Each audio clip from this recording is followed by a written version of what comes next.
Hello. Welcome to this midweek reflection from DKR United. We're so glad you tuned into this video.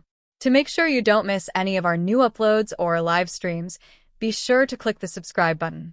We have a lot of great content coming up, and we don't want you to miss out. Hello, everyone. It's Rev Deanna here for for our first week of October. Welcome to our midweek reflection. This week marks the celebration of Worldwide Communion on Sunday, and that is a time where faithful from all over the world gather and celebrate the feast in the different ways that and different elements that we use that are common to our tradition and our culture. And I look at it as a way of celebrating and lifting up the rich diversity of God's world, of God's people in the world, and also as a way of celebrating and acknowledging the many different expressions of God's love in the form of the different denominations that we have in the world, the different faiths that we have in the world, and all the ways that all of those live out God's ministry in their day-to-day lives.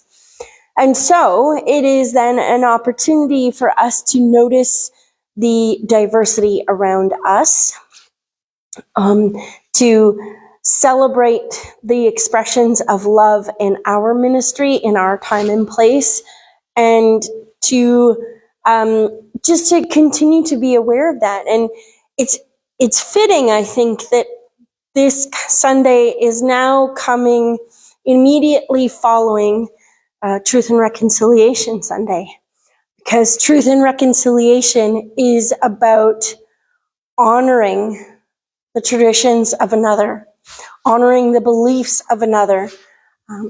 If it's not our way of believing and doing, that's okay, but it is worthy of respect, and the people are worthy of our love and justice and all those things that God calls us to be. Last week we heard from the prophet Micah, seek justice, love kindness, walk humbly. So I think it's really fitting that this worldwide communion comes after a Sunday about talking about reconciling and building healthier relationships with all people, and last week was particularly with Indigenous peoples.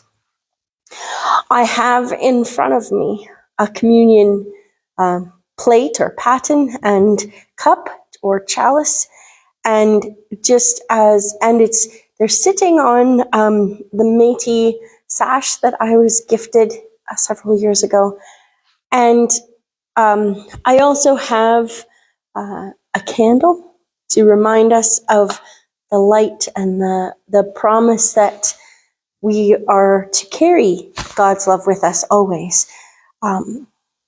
They're empty, partly because it's just me here and I didn't want to waste elements for just me, but also because how we fill them varies depending upon where we are in the world and what our staple grain, our staple food is in where we are situated. And that doesn't make the communion any less. It makes it richer. I know we've celebrated worldwide communions with a wide variety of different breads. In particularly after we did a worship series on bread for the journey, and we had people bring recipes from their family, from their tradition. We made lefse, we made Ukrainian paska bread, we had bannock and talked about the Scottish and Indigenous roots to bannock. I don't know what else we made. Oh, I know. I made my mom's, well, I call famous cinnamon buns that are more like a biscuit dough than the yeasty cinnamon buns that some people make. And we shared our stories of where those recipes came from and why they were important to us.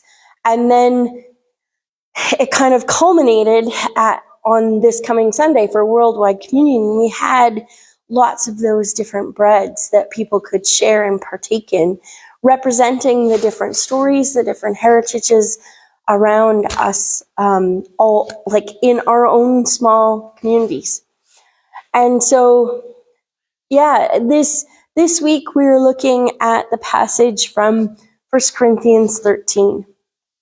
And I was actually just heard that read at a funeral yesterday, where they were talking about, because that is the love passage. It's most often quoted at weddings. Love is patient, love is kind, never boastful. That's the passage. And the family had wanted it at this funeral that I attended because of the love that the woman had shared with her community. And a reminder that we are all called to share that depth of love with all. And it's fitting that here in Killam, the little parament that's hanging on the pulpit is a heart, love. It's multicolored, so reminding us that of the rich diversity in our world and the love that we are called to hold in that diversity. And so, 1 Corinthians 13, a passage about love. And I encourage you to read it and pay attention to if there are any limitations or conditions that God places on love. What are the boundaries that God places on love? Because healthy love does have boundaries, or else we would totally lose ourselves in there. We would be sucked up by the strongest one.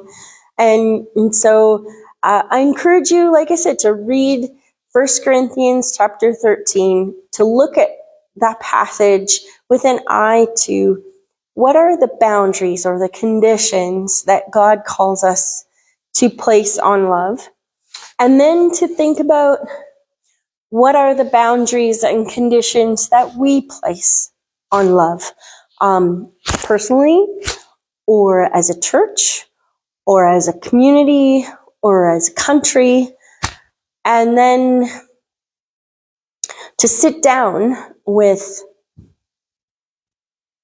whatever staple it is in your life, and to break some bread and think about sharing that in love with someone, maybe someone that crosses some of those boundaries of either our personal or denominational or societal limitations of love, but to sit down and share that with someone who God calls us to love, and the healthy boundaries that God gives us.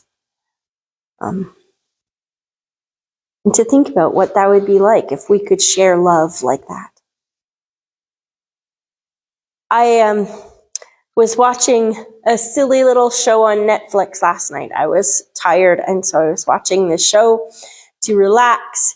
And it was, it was like a romantic comedy, one of those where it doesn't really matter the characters or the actors. It's kind of like a typical formula.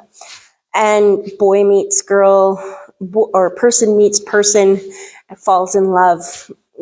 There's some trials and tribulation and whatever. In this particular storyline, one was Jewish and one was non-believing. And we talked about the complications in their relationship And in one of the episodes, they shared a Shabbat. And he had one of the main characters had a beautiful explanation.